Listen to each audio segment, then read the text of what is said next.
ನೋಡಿ ಫ್ರೆಂಡ್ಸ್, ನಾವೀಗ ಸಿಂಟಲೂರಿ ವೀರಭದ್ರೇಶ್ವರ ದೇವಸ್ಥಾನಕ್ಕೆ ಹೋಗ್ತಾ ಇದ್ದೀವಿ. ಇದು ನಮ್ಮ ಮನೆ ದೇವರು. ಈಗ ನಾವು ಆರಾಧ್ಯ ದೇವತೆ ದುರ್ಗಾದೇವಿ ಅಮ್ಮನವರು ಟೆಂಪಲ್ಗೆ ಹೋಗಿ ಬಂದ್ವಿ. ಇಲ್ಲಿಂದ ನಾವು ಸಿಂಟಲೂರು 40 ಕಿಲೋಮೀಟರ್ ಇದೆಯಲ್ಲ, 20 ಕಿಲೋಮೀಟರ್ಸ್ ಇದೆ ಅಂತೆ. ಮದಲ್ಗಟ್ಟಿ ಆಂಜನೇಯ ಬರುತ್ತಂತೆ. ಅದು ಆದಮೇಲೆ ಸಿಂಟಲೂರು ದೇವಸ್ಥಾನ ವೀರಭದ್ರೇಶ್ವರ ದೇವಸ್ಥಾನಕ್ಕೆ ನಾವು ಹೋಗ್ತಾ ಇದ್ದೀವಿ. ಬನ್ನಿ ಹೋಗೋಣ. ಪಾಪ ಮಲ್ಕೊಂಡ್ಬಿಟ್ಟಿದ್ದಾನೆ ಅವನು, ಹಾಗಾಗಿ ಆವಾಗಲೇ ನಂಗೆ ವಿಡಿಯೋ ಮಾಡೋಕ್ಕಾಗಲಿಲ್ಲ. ಫ್ರೆಂಡ್ಸ್, ಮುಂದೆ ಇದು 2 ಏನಿದು ಆಕಳು ಆಮೇಲೆ ಎಲ್ಲರೂ ಬಂಡಿ ಕಟ್ತಾರಲ್ಲ, ಎತ್ತಂತೆ. ಎತ್ತು ಮತ್ತು ಬಂಡಿನ ನಾವು ಈಗ ತುಂಬ ರೇರ್ ನೋಡೋದು. ಅದಕ್ಕೆ ನಾನು ನಿಮ್ಗೆ ತೋರಿಸಿದೆ. ನೋಡಿ, ಹಳ್ಳಿ ಕಡೆ ಎಲ್ಲ ಕಾಣಿಸುತ್ತೆ. ನಂಗೆ ಹಳ್ಳಿ ಕಡೆ ಸುತ್ತಾಡೋಕ್ಕೆ ತುಂಬ ಇಷ್ಟ. ಅಲ್ಲಿ ಸ್ವಲ್ಪ ಪೊಲ್ಯೂಷನ್ ಕಡಿಮೆ ಇರುತ್ತೆ, ಒಳ್ಳೆ ಗಾಳಿ ಇರುತ್ತೆ. ಬಟ್ ಈಗಲೂ ಸ್ವಲ್ಪ ಈಗ ಅವರು ಫಾರ್ವರ್ಡ್ ಆಗಿಬಿಟ್ರೆ, ಹಳ್ಳಿ ಮಂದಿ ಆದ್ರೂ ಇರಲಿ, ಎಲ್ಲರೂ ಬೆಳೀಲಿ, ಎಲ್ಲರನ್ನೂ ಬೆಳೆಸಿ, ಎಲ್ಲರೂ ಬೆಳೀರಿ, ಒಳ್ಳೇದಾಗಲಿ. ಬನ್ನಿ ಹೋಗೋಣ. ನಾವು ಜರ್ನಿ ಮಾಡ್ತಾಯಿದ್ದೀವಿ. ಮುಂದೆ ನೋಡಿ, ಇಲ್ಲಿ ಜಾಸ್ತಿ ಕಬ್ಬು, ನಮ್ಗೆ ರೋಡಲ್ಲೆಲ್ಲ ಕಬ್ಬು ಸಿಕ್ತು. ಒಂದು ಕಪ್ ಅಂದರೂ ಲಾರಿ ಮೇಲೆ ಆಸೆ ಹೋಗ್ಬಿಟ್ರು. ನಮಗೆ ಒಂದೇ ಕಪ್ ಸಿಕ್ತು, ತುಂಬ ಚೆನ್ನಾಗೈತಿ. ಇನ್ನೂ ತಿಂದಿಲ್ಲ, ಮನೆಗೆ ಹೋದ್ಮೇಲೆ ನಾನು ತಿಂತೀನಿ. ನೋಡ್ರಿ, ಎಲ್ಲೆಲ್ಲ ಏನೋ ಕಬ್ಬಿನ ಸಿಪ್ಪಿನೋ ಏನೋ ರವದೇನೋ ತೊಗೊಂಡು ಹೋಗ್ತಿದಾರೆ. ಇಲ್ಲಿ ಜಾಸ್ತಿ ಸಕ್ಕರೆ ಕಾರ್ಖಾನೆ ಇರೋದ್ರಿಂದ ಕಬ್ಬು ತುಂಬ ರವಾನೆ ಆಗ್ತಾಯಿದೆ. ನಾನು ಆಗಲೇ ಒಂದು ಕಬ್ಬಿನ ತೋಟ ನೋಡಿದೆ. ನಾನು ಯಾವತ್ತೂ ಆ ಥರ ಕಬ್ಬಿನ ತೋಟನ ರಿಯಲಾಗಿ ನೋಡಿರಲಿಲ್ಲ. ಅದು ಉದ್ದುದ್ದ ಹೂವೇನೋ ಬಿಟ್ಟಿತ್ತು. ನಾನು ಅದನ್ನೇನೋ ನೋಡಿ ವಾವ್ ಅಂತಿದ್ದೀನಿ. ನಮ್ಮ ಮನೆಯವರು ಅದು ಕಬ್ಬು ಅಂದರು. ಅದೊಂಥರ ಚೆನ್ನಾಗಿತ್ತು, ಶೂಟ್ ಮಾಡೋಕ್ಕೆ ಆಗಲಿಲ್ಲ ಅದನ್ನು. ಸಡನ್ನಾಗಿ ನೋಡಿ ಏನೋ ಒಂದು ಹೂವು ಏನೋ ಕಾಡಲ್ಲಿ ಬೆಳೆದಿರೋದು ಅಂದ್ಕೊಂಡ್ಬಿಟ್ಟೆ. ತುಂಬ ಚೆನ್ನಾಗಿತ್ತು.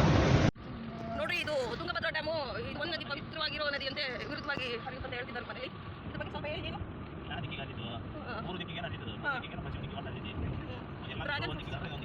ಓಕೆ, ನೋಡ್ರಿ, ಫೈನಲಿ ಬಂದ್ವಿ ನಾವು ನಮ್ಮನೆ ದೇವರಿಗೆ. ನೋಡ್ರಿ, ಈ ದೇವಸ್ಥಾನದ ಸುತ್ತ ವಾತಾವರಣ ಎಷ್ಟು ನೆಮ್ಮದಿಯುತವಾಗಿದೆ, ಎಷ್ಟು ಆರಾಮಾಗಿ ಅನಿಸ್ತಾ ಇದೆ. ಯಾವ ಚಿಂತೆ, ಯಾವುದೇ ಥರ ನೋವು ನಲಿವೆ ಏನು ನೆನಪಾಗೋದಿಲ್ಲ. ದೇವಸ್ಥಾನಗಳಲ್ಲಿ ಅಷ್ಟು ನೆಮ್ಮದಿ ಸಿಗುತ್ತೆ. ಎಸ್ಪೆಷಲಿ ನಮ್ಮನೆ ದೇವರು ವೀರಭದ್ರೇಶ್ವರನ ಶಕ್ತಿ ಅಗಾಧವಾಗಿರೋದು. ಸೊ ಹಾಗಾಗಿ ನಾವು ಪ್ರತಿ ವರ್ಷ ಕಾರ್ತಿಕಕ್ಕೆ ದೀಪ ಹಚ್ಚಿ ಬರ್ತೀವಿ. ಬರ್ರಿ, ತೋರಿಸ್ತೀನಿ ನಿಮಗೂ. ನೀವು ಈ ದೇವರ ಆಶೀರ್ವಾದನ ಪಡ್ಕೊಳ್ಳಿ. ನಿಮಗೂ ಒಳ್ಳೇದು ಮಾಡಲಿ ದೇವರು. ಆರೋಗ್ಯ, ಆಯುಷು, ಸುಖ, ಸಂತೋಷ, ನೆಮ್ಮದಿ ನಿಮ್ಮದಾಗಲಿ. ನೋಡ್ರಿ, ಬರ್ರಿ, ತೋರಿಸ್ತೀನಿ ನಮ್ಮನೆ ದೇವ್ರನ್ನ. ಇವರೇ ನೋಡಿ, ವೀರಭದ್ರೇಶ್ವರ ಸ್ವಾಮಿಯವರು. ಇವರು ಅದ್ರ ಬಾಜು ಇರೋ ಶಿವಮ್ಮನವರು. ನೋಡ್ರಿ, ಈ ಥರ ಇದೆ ಟೆಂಪಲ್. ಬೆಟ್ಟದಲ್ಲೇ ಕೊರೆದಿದ್ದಾರೆ. ಬರೀ ನಾವು ಇನ್ನೊಂದ್ಸಲ ದೇವಸ್ಥಾನ ಒಳಗಡೆ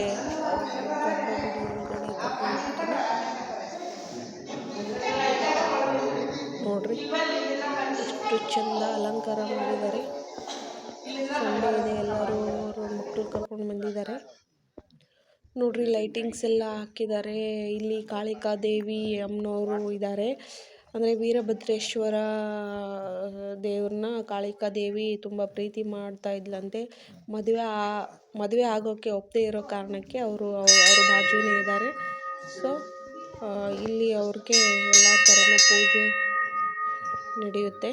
ನೋಡ್ರಿ, ಎಷ್ಟು ಮುದ್ದಾಗಿ ಕಾಣಿಸ್ತಾ ಇದ್ದಾಳೆ. ನೋಡ್ರಿ, ನಾವು ಟೆಂಪಲ್ಗೆ ಹೋಗಿ ಬಂದ್ವಿ. ಆ ಕಡೆಯಿಂದ ದಾರಿ ಇತ್ತು, ಬಟ್ ನಾವು ಈ ಕಡೆ ಮೆಟ್ಲು ಊಟದ್ದು ಪ್ರಸಾದ ಎಲ್ಲಿದೆ ಅಂತ ಹೋಗ್ತಾ ಇದ್ದೀವಿ. ಎತ್ಕೊಂಡು ಹೋಗ್ತಾ ಇದ್ದೀವಿ ಮೆಟ್ಲನ್ನ. ಜೈ ವೀರಭದ್ರೇಶ್ವರ.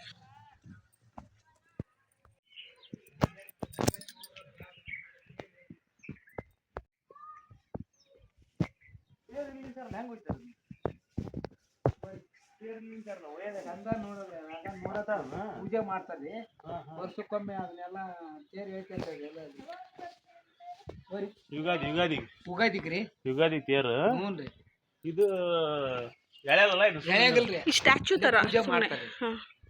ಈಗ ಅದು ಗೊಂಬಿ ಮುಗಿಸ್ಯಾರಿ ಇದನ್ನ ತೇರ್ನು ಮುಗಿಸಿ ಹಾ ಹಾ ಹಾ 2ನೇ ಸಲ ರೀ ಗೊಂಬಿ ಮಾಡೋದು ಹೌದನ ಎಲ್ಲ ಕೆಡ್ಸಿ ಬಿಟ್ಟದ್ರಿ ಹೌದಾ ಅದಕ್ಕೆ ಕಾವಲ ಇಟ್ಟಾರ್ರಿ ಎಲ್ಲ ಟಿಕೆಟ್ ಮಾಡಿ ಬಿಟ್ಟಾರ್ರಿ ಈಗ ಚಲೋ ಮಾಡ್ರ ಅಲ್ರಿ 1 ಕೋಟಿ ಹೋಗೈತ್ರಿ ಈಗ ಹೌದು ಮತ್ತೆ ಕೆಡಿಸಿದ್ರೆ ಅದಕ್ಕೆ ಬಂತು ಈಗ ನಮ್ಮ ಕರ್ನಾಟಕ ಮಂದಿ ಅಲ್ರಿ ಅದು ಅಲ್ಲಿ ತಮಿಳ್ನಾಡು ಅದು ಭಾಷೆ ತಿಳಿಯಲ್ಲ ಆ ಮಂದಿ ಹೌದಾ ಆ ಮಂದಿ ಬಂದ್ ನೋಡು ನೋಡ್ರಿ 4 ವರ್ಷ ಅದಾರ ನೋಡ್ರಿ ನೋಡು ಒಂದು ಗೊಂಬಿ ಮಾಡ್ಬೇಕಂದ್ರ 32 ದಿವಸ ಬೇಕಂತ ಹೌದು ಮತ್ತೆ ಹೌದು ಒಂದು ಆಲೆ ಕಲ್ ತೆಗೆದು ಕಟ್ಟದ್ ಬಿಟ್ಟಾರ ನೋಡ್ರಿ ಆ ಹುಡುಗರು ಕೈ ರೀ ಆ ಚಕಡಿ ಮಾಡ್ಯಾನಲ್ರಿ ಇಲ್ಲಿಗೆ ಕಟ್ಟದ್ ಬಿಟ್ಟಾರ ಅದೇ ಕಿರಿಯರ್ತನ ರೀ ಸುಮ್ಮ ನೋಡಕ್ಕ ಈಗ ಜನ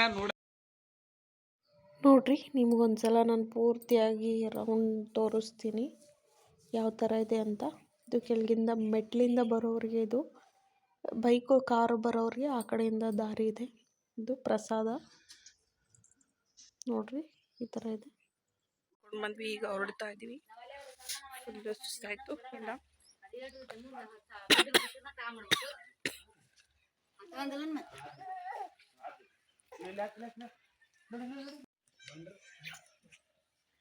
ಕಣ್ಣ ಬೀಳುತ್ತಾ ನೋಡಚ್ಚ ನೋಡ್ರಿ, ಎಲ್ಲ ದೇವಸ್ಥಾನಗಳನ್ನ ನಾವು ಕಾರ್ತಿಕ ಕೊಟ್ಟಾಯ್ತು. ಈಗ ನಾವು ಮನೆಗೆ ಹೊರಡ್ತಾ ಇದ್ದೀವಿ. ನಾನು ಇಲ್ಲೇ ಮುಗಿಸ್ತಾ ಇದ್ದೀನಿ. ಬಾಯ್.